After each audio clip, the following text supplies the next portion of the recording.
Good morning, students. Today, on a fresh day, on a fresh morning, I welcome to you to the Gyan Journey online classes. As you know that today I will teach you English course book, and in the previous class we studied about a chapter called it was a trip to Mars, and before that we studied My Robot Robbie. So that was the section technology, but today we will study the next section, and that is called celebrations. Friends, celebrations, and the chapter number is 8, laughing song. And students, the name of the poet is William Black. Students, what is celebration? Why do we celebrate? So if a question arises, then we can say that in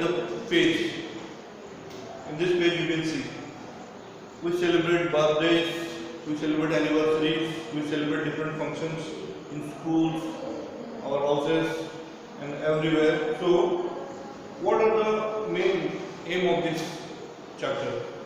Celebrations. Acknowledging the spirit of festivals. इसका मतलब है बच्चों, जो भी त्यौहार हम मनाते हैं, दिवाली हो, होली हो, दशहरा हो, उसको मनाने के लिए, उसके लिए हम ये सेलिब्रेशन करते हैं, मौज मस्ती करते हैं। ठीक है बच्चों, उसके बाद एनकरेजिंग इंक्लूसिवनेस, बहुत ही अच्छा वर्ड है यहाँ पे, इंक्लूसिवनेस। बच्चों इसका मतलब क्या है कि हर कोई, हर परिवार से, हर वर्ग का आदमी, इंसान कोई त्यौहार मनाने में एक साथ आए, कोई मतलब ऐसे दूसरा छूट ना जाए। तो दैट इज कॉल्ड इंक्लूसिवनेस, सब मिलजुल के त्यौहार मनाए। फिर उसके बाद बच्चों एप्रिशिएटिंग लाइफ एंड सराउंडिंग्स, इसका मतलब एप्रिशिएट मीन्स उसका सराहना। ठीक है बच्चों, लाइफ का मतलब होता है जिंदगी, सराउंडिंग्स मतलब हमारे आसपास के जो भी चीज़ें हैं उसको हम कैसे सराहना कर रहे हैं, कैसे अप्रिशिएट कर रहे हैं। तो यही होता है सेलिब्रेशंस। तो इसी सेक्शन में जो चैप्टर है लाफिंग सॉन्ग विलियम ब्लैक, उसको हम अभी पढ़ने वाले हैं। तो बच्चों आप ये देख सकते हो पेज नंबर 71 में, यहाँ कुछ बच्चे हैं, 3 लड़कियां हैं, वो क्या कर रहे हैं यहाँ पे खेल कूद रहे हैं। बहुत मतलब उनका चेहरा देखने से आपको लग सकता है कितना उत्साह है, कितने खुश हैं वो लोग। और यहाँ पे पास में एक नदी बह रहा है पेड़ के नीचे। यहाँ देखो टेबल में खाने के लिए कुछ चीज़ें हैं, वही हम अभी पढ़ने वाले हैं। ठीक है बच्चों, ध्यान से सुनना। यहाँ पे सबसे पहले ऊपर में कुछ लिखा गया, उसको मैं पढ़ लेता हूँ। When was the last time you went on a picnic with your family, how did you enjoy, make a list of 5 things you did and tell the class. बच्चों आप लोग तो सब पिकनिक गए होंगे कभी, अपने फैमिली पिकनिक हो सकता है, अपने दोस्तों के साथ स्कूल पिकनिक हो सकता है, या और कोई भी पिकनिक हो सकता है। तो उसमें क्या बच्चे हम पिकनिक क्यों जाते हैं? हम एंजॉय करने के लिए, हर दिन के काम काज से दूर रहने के लिए, थोड़ा हम एंजॉय करने के लिए कोई भी आसपास कोई भी पिकनिक स्पॉट हम लोग जाते हैं, वहाँ हम लोग बहुत एंजॉय करते हैं। खाना पीना होता है, नाच गाना होता है, बहुत मौज मस्ती करके हम लोग सब वहाँ से खेल कूद भी होता है, वहाँ से वापस आते हैं। तो ये भी एक पिकनिक की तरह ही है। When the green woods laugh with the voice of joy and the dimpling stream runs laughing by, when the air does laugh with our merry wit and the green hill laughs with the noise of it। देखो बच्चों यहाँ पे कुछ difficult words, उसको पहले मैं बता देता हूँ, तभी जाके हमको ये जो पूरा पोयम के जितने भी स्टैंडर्स हैं, पैराग्राफ में समझ में आएगा। सबसे पहले डिम्पलिंग, और जो डिम्पल का मतलब हमारा छोटा सा गड्ढा हो जाता है चेहरे पे, वैसे ही उसको यहाँ पे बताया गया है small waves on the surface of the stream. छोटा छोटा, वो एक अलग वर्ड है, अलग जगह उसको यूज करते हैं, लेकिन यहाँ पे डिम्पल का मीनिंग कैसे है देखो, small waves on the surface of the stream. Stream का मतलब यहाँ पे बच्चों वो जो झरना, जो नदी, जो पानी का छोटा सा जो स्रोत है, जो यहाँ पे देख रहे हो बच्चों बाजू से गया हुआ है, उसको यहाँ पे बताया गया है stream. On the surface of the stream, छोटे छोटे वेव्स, तरंग जिसको हम बोलते हैं। ठीक है बच्चों, उसके बाद मेरी, मेरी का मतलब क्या होता है बच्चों? हैप्पी एंड चेयरफुल, खुशनुमा, उसका मूड अच्छा होना चाहिए, हैप्पी, आप भी खुश रहते हो तो हम बोल सकते हैं यू आर इन ए मेरी मूड। ठीक है, फिर बच्चों विट, आंसर है फन। ठीक है बच्चों, यहाँ पे जो वर्ड दिया गया है मेरी विट मीन्स खुश रह के जिंदगी को एंजॉय करना, फन करना। ठीक है बच्चों, देखो when the green woods laugh with the voice of joy and the dimpling stream runs laughing on, when the green woods मतलब बच्चों वहाँ पे ये जितने भी पेड़ पौधे हैं, जंगल है, उसको बताया गया है।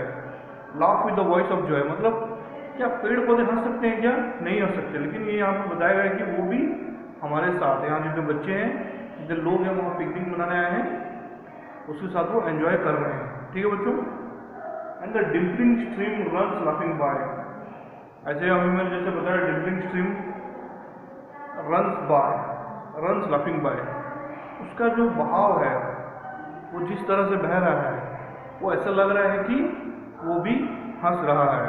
तो क्या नदी हंस सकते हैं क्या? नहीं। पेड़ हंस सकते हैं क्या? नहीं। इंसान हंस सकते हैं। तो वैसे ही कैसे वो नदी हंस के बाजू से गुजर रहा है वो यहाँ पे बताया गया है। ठीक है बच्चों,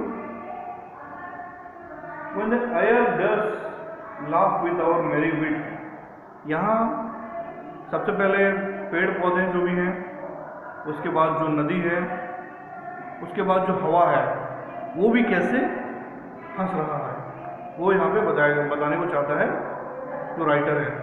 विट का मतलब फन, उसको भी बहुत अच्छा लग रहा है।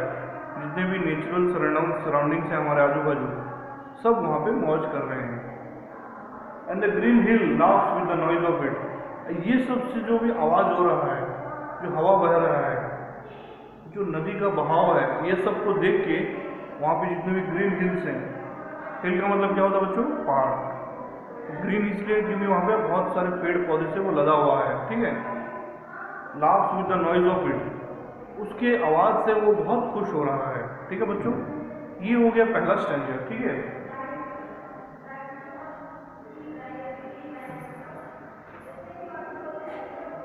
इसके बाद हम आगे बढ़े और बच्चों और भी हम इस पैराग्राफ को और अच्छे से समझने की कोशिश करेंगे कि this poem begins with a description of beautiful things in nature. इसका मतलब है बच्चों, यहाँ जितने भी बहुत सारी खूबसूरत चीज़ें हैं, नेचर बहुत ही ब्यूटीफुल, बहुत ही अच्छा, बहुत ही खूबसूरत होता है। तो उसको यहाँ पे जो पोएट है विलियम ब्लैक, उसको दर्शाने की कोशिश कर रहे हैं, बताने की कोशिश कर रहे हैं कि वो नेचर हमारे जो आसपास है कितना खूबसूरत है और कितना अच्छा है वो। ठीक है बच्चों, उसके बाद और एक बात है बच्चों कि यहाँ जो बच्चे पिकनिक मनाने आए हैं, वो ज़्यादातर बच्चों हम पिकनिक कब मनाते हैं? जब हमारा स्कूल छुट्टी होता है, तब हम लोग क्या है छुट्टी मनाने की कोशिश करते हैं, मतलब जाते हैं बाहर। समर हो सकता है, so during the summer time the air also makes sounds, Audible sounds while crossing the river and forest. बच्चों हवा बहता है, हम उसे फील कर सकते हैं, तो क्या हम उसको देख पाते हैं क्या? नहीं देख पाते हैं। तो जब भी वो गुजरता है वो साउंड होता है, वो आपने कभी फील किया होगा, कभी देखा भी हो, कभी मतलब फील सुने भी होंगे, तो वो यहाँ पे बताया जा रहा है। ठीक है बच्चों, उसके बाद और एक चीज़ भी पोएट यहाँ बोलने की कोशिश कर रहे हैं कि the poet says that the Green Hill laughs. मैंने जैसे बोला ग्रीन हिल मतलब पर्वत, वो क्या हंस सकते हैं क्या? नहीं हंस सकते, लेकिन यहाँ पे वो इमेजिनेशन कर रहे हैं। बच्चों हमेशा याद रखना, ये कविता जो अभी बनाया जाता है वो किसी की इमेजिनेशन से बनाया जाता है, वो कभी भी मतलब हर चीज़ रियल होगा ऐसा नहीं हो सकता है। ठीक है बच्चों, इससे पहले एक चैप्टर में हम पढ़ चुके हैं, वो एक इमेजिनेशन है, सिर्फ सोचते हैं कि ऐसा हो सकता है क्या। देन वैसे ही जो Green Hill also laughs with the noise of it when the merry making air strikes it, the hill also seems to be lagging। जैसे ही हवा जो पर्वत को टच करता है, वैसे ही वो पहाड़ पर्वत भी हंसने लगता है, उसको भी बहुत अच्छा फील होता है। तो ये सब है बच्चों पहला स्टैंजा में, और पोएट यही बताना चाहता है कि हमारे जो आसपास के नेचर है बहुत खूबसूरत है, और वो भी बहुत मतलब अच्छा फील करता है जब भी वहाँ पे नेचुरल चीज़ें अच्छे तरीके से होने लगते हैं, और वो वही चीज़ों को हम इंसान उसको एंजॉय करते हैं। ठीक है बच्चों, उसके बाद नेक्स्ट स्टैंजा में आएंगे, वो मैं पढ़ के आपको सुनाऊंगा। When the meadows laugh with the lively green and the grasshopper laughs in the merry scene। बच्चों यहाँ और एक वर्ड है, डिफिकल्ट वर्ड है, मेडोज। मेडोज का मतलब होता है बच्चों फील्ड्स। फील्ड्स का मतलब बच्चों जमीन जो फील्ड होता है, ठीक है, लेकिन वहाँ पे क्या फर्क है बच्चों, मेडोज में वहाँ जो घास होती है, जो घास होता है वो बहुत ऊंचा नहीं होता, इतना ऊंचा नहीं होता है, बहुत कम हाइट का होता है। जहाँ पे आपने देखा होगा कभी गाय चर रहे होंगे तो वही ज़मीन को, वही मतलब एरिया को मेडोज बोला जाता है। घास बहुत कम हाइट में, मीन्स बहुत छोटा छोटा हुआ करता है। ठीक है बच्चों, then and the grasshopper laughs in the merry scene. Grasshopper का बच्चों आपको मालूम होगा एक छोटा सा कीट टाइप का है, मतलब वो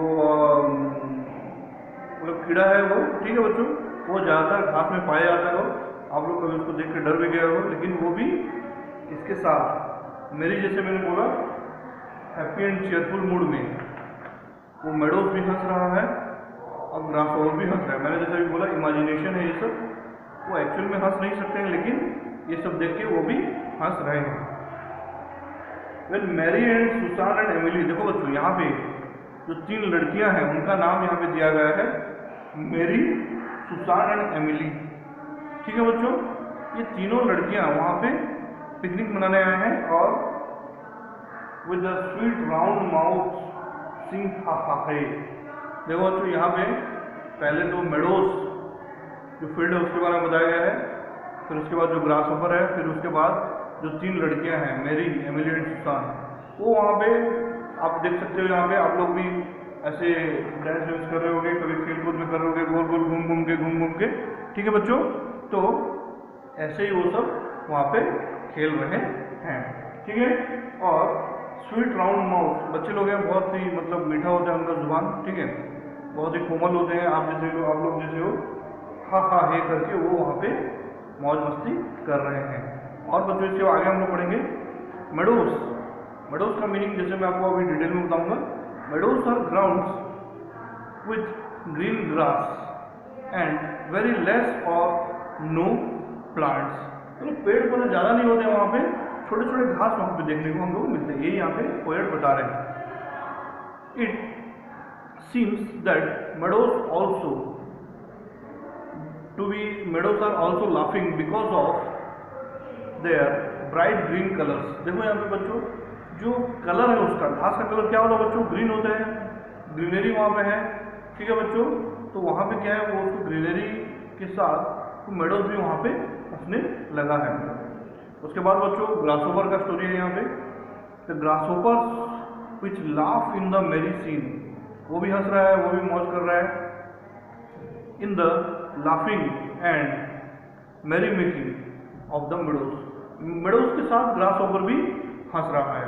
the grasshopper which also is making laughing sound. Means मैंने जैसे भी आपको बोला अभी, मेडोज के साथ जो फील्ड है उसके साथ जो ग्रासहोपर है वो भी हंस रहा है और वहाँ पे एंजॉय कर रहा है। ठीक है बच्चों, इसके आगे हम बढ़ेंगे।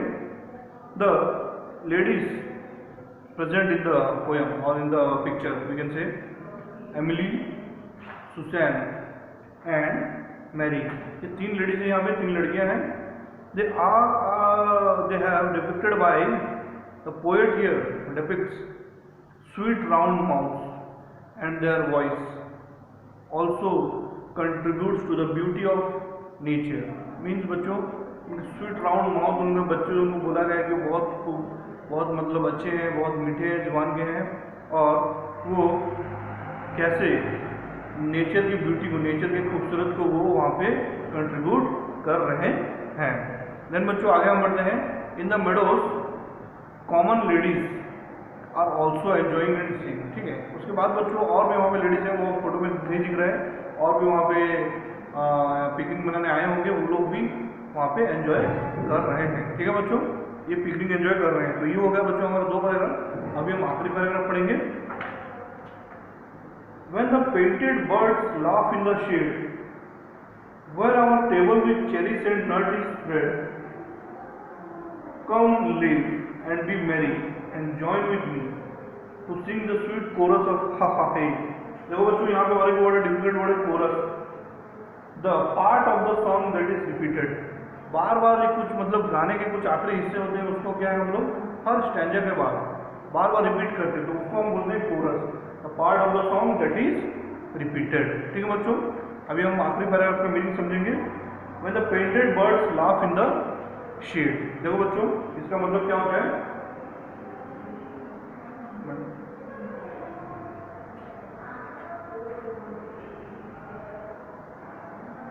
ये हम नेक्स्ट पढ़ेंगे बच्चों इसके बाद।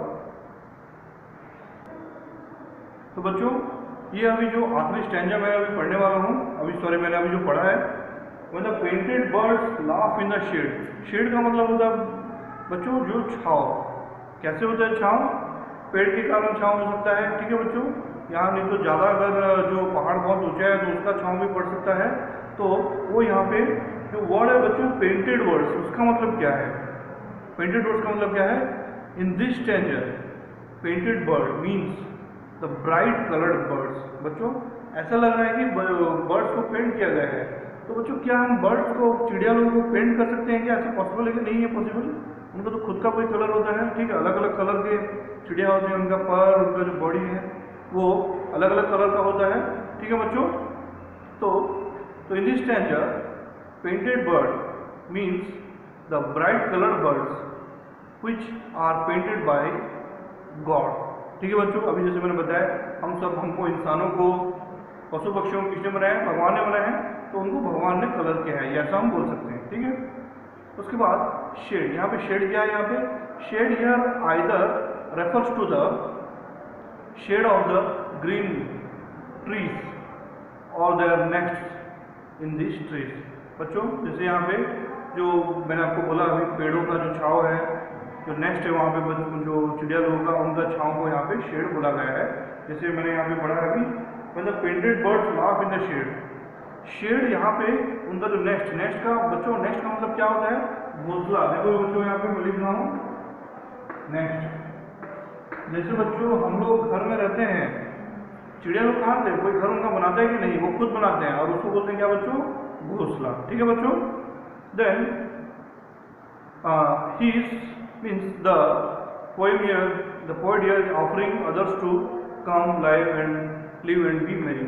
तो बच्चों यहाँ पे जो पोएट है वो ये बोल रहा है कि सबको कि सब आओ यहाँ पे, सब एंजॉय करो और उसके बाद अच्छे से सब खेलो कूदो, जो भी है जैसे पिकनिक में मनाया जाता है वैसे ही यहाँ पे। नेक्स्ट बच्चों इसका दूसरा लाइन मैं आपको समझा रहा हूँ, where our table with cherries and nuts is spread. देखो बच्चों ये टेबल में चेरी और नट भी है, जैसे हम पिकनिक जाते हैं क्या भूखा रहते हैं वहाँ पे, वैसे नहीं, हम कुछ ना कुछ वहाँ लेके जाते हैं, नहीं तो वहाँ पे कुछ कुक करते हैं, बनाते हैं। Come live and be merry and join with me to sing the sweet chorus of ha ha हे।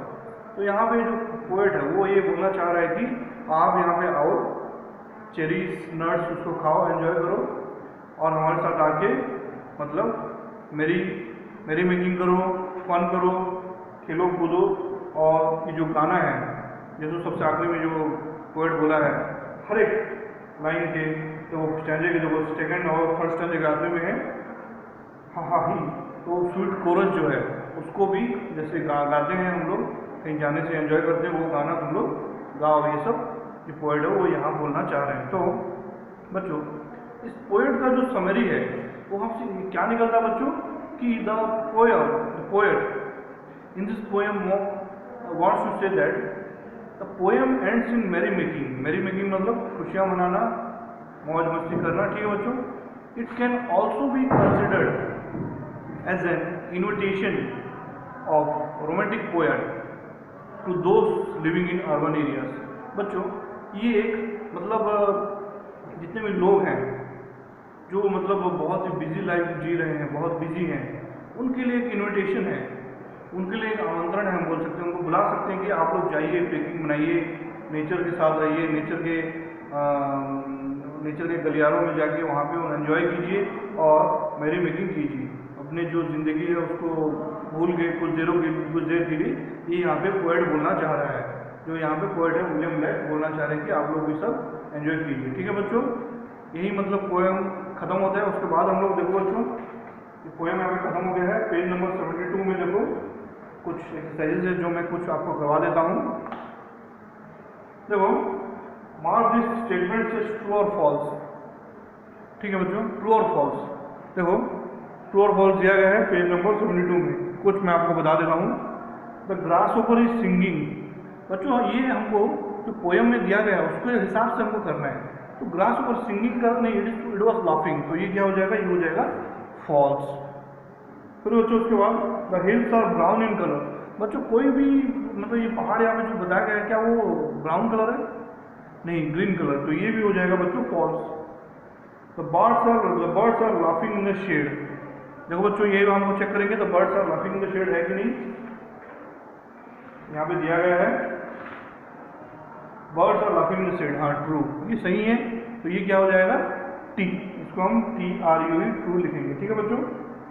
फिर the birds are laughing in the shade. तो इसके बाद बच्चों number 4, the names of the 3 girls are Mary, Susan and Jasmine. नहीं बच्चों, ये गलत है। वो तीनों लड़कियों का नाम क्या है, Mary, Susan and Emily. Second standard में बच्चों देखो, तुम देख सकते हो, देखो यहाँ पे मैरी, सुसैन एंड एमिली, इसका जो है नाम है 3 लड़कियों का। ठीक है बच्चों। उसके बाद आखिर में हा हा ही इज ए कोरस। हाँ बच्चों, वो एक गाना है, उसका कोरस में आखिर में सब जो रिपीट करते हैं उसको हम कोरस बोलते हैं, तो ये हो जाएगा ट्रू।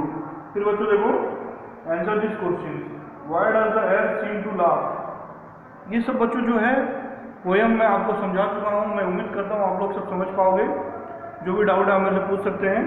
तो उसके बाद देखो बच्चों, वोकैबुलरी है, कुछ ग्रामर्स भी है, यहाँ पे ग्रामर टॉपिक है, फिर प्रीपोजिशन भी है। ये सब बच्चों मैं आपको करवा के आपके ग्रुप में ये सब भेजा जाएगा। ठीक है बच्चों। लेकिन मैं ये आखिर में ये बोलना चाहता हूँ कि मैं उम्मीद करता हूँ आपको ये पोयम समझ में आया होगा। और इसके बाद मैं आपको एक मैसेज देना चाहूँगा कि जब भी आप वीडियो देखते हो तब ये बुक हमेशा आपके पास रहना चाहिए, तभी जाके आप इसको समझ पाओगे। तो इतना ही बोल के बच्चों मैं आपको बाय बोलना चाहूँगा। Tata, good bye, thank you.